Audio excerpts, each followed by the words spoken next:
अगर demand supply zone सही draw करने के बाद भी आपके ट्रेड्स लॉस में जा रहे हैं तो हो सकता है प्रॉब्लम स्ट्रेटजी में नहीं बल्कि इन 3 कॉमन मिस्टेक्स में हो।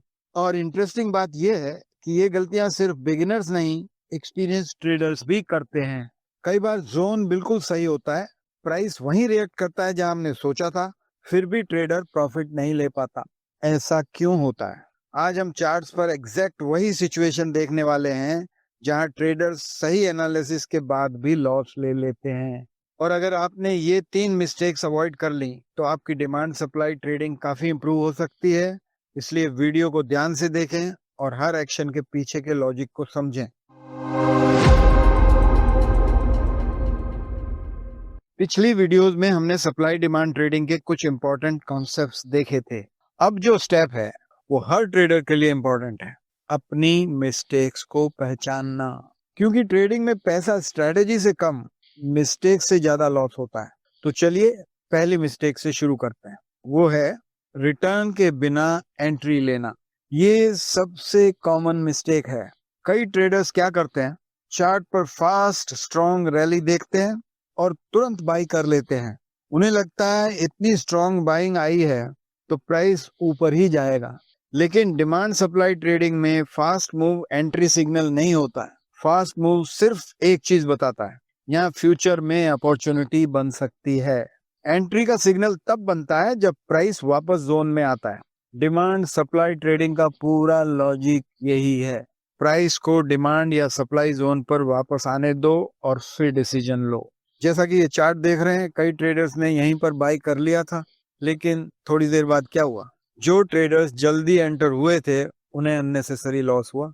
इसलिए एक सिंपल रूल याद रखिए, fast move equal to opportunity, लेकिन रिटर्न इक्वल टू एंट्री। दूसरी कॉमन मिस्टेक है लोअर टाइम फ्रेम को इग्नोर करना। कई ट्रेडर्स क्या करते हैं, डेली चार्ट पर डिमांड जोन या सप्लाई जोन देखा और जैसे ही प्राइस जोन में आया डेली चार्ट पर ही एंटर कर दिया। अब इसमें ट्रेड सही होने की प्रोबेबिलिटी बुरी नहीं होती है, लेकिन फिर भी प्रोबेबिलिटी लिमिटेड रहती है। क्योंकि डिमांड सप्लाई ट्रेडिंग में हायर टाइम फ्रेम और लोअर टाइम फ्रेम दोनों का रोल अलग होता है। हायर टाइम फ्रेम बताता है कहाँ देखना है, लोअर टाइम फ्रेम बताता है कब एक्शन लेना है। जब आप लोअर टाइम फ्रेम पर कंफर्मेशन लेते हैं तो एंट्री काफी प्रिसाइज होती है और सक्सेस की प्रोबेबिलिटी भी इंप्रूव हो जाती है, प्रॉफिट भी ज्यादा होता है। इस कॉन्सेप्ट को डिटेल में समझने के लिए आप मेरा multi time frame demand supply वाला वीडियो जरूर देखें। उसका लिंक डिस्क्रिप्शन में भी है और ऊपर आई बटन पर भी मिलेगा। तीसरी मिस्टेक है इमोशन के कारण स्टॉप लॉस बदल लेना।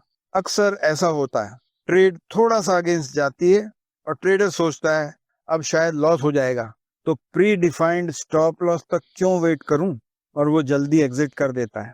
लेकिन कई बार होता क्या है, प्राइस थोड़ा सा नीचे जाता है, फिर डिमांड जोन से स्ट्रॉन्ग बाउंस लेता है, लेकिन ट्रेडर तो ऑलरेडी बाहर हो चुका है। थोड़ा सा पैसा बचाने के चक्कर में बड़ा फायदा चूक जाता है, जैसा कि आप यहाँ देख रहे हैं। अब एक बहुत इंपॉर्टेंट रियलिटी समझ लीजिए, हर डिमांड सप्लाई जोन काम नहीं करेगा। लॉस होंगे, स्टॉप लॉस हिट होंगे, ये ट्रेडिंग का नॉर्मल हिस्सा है।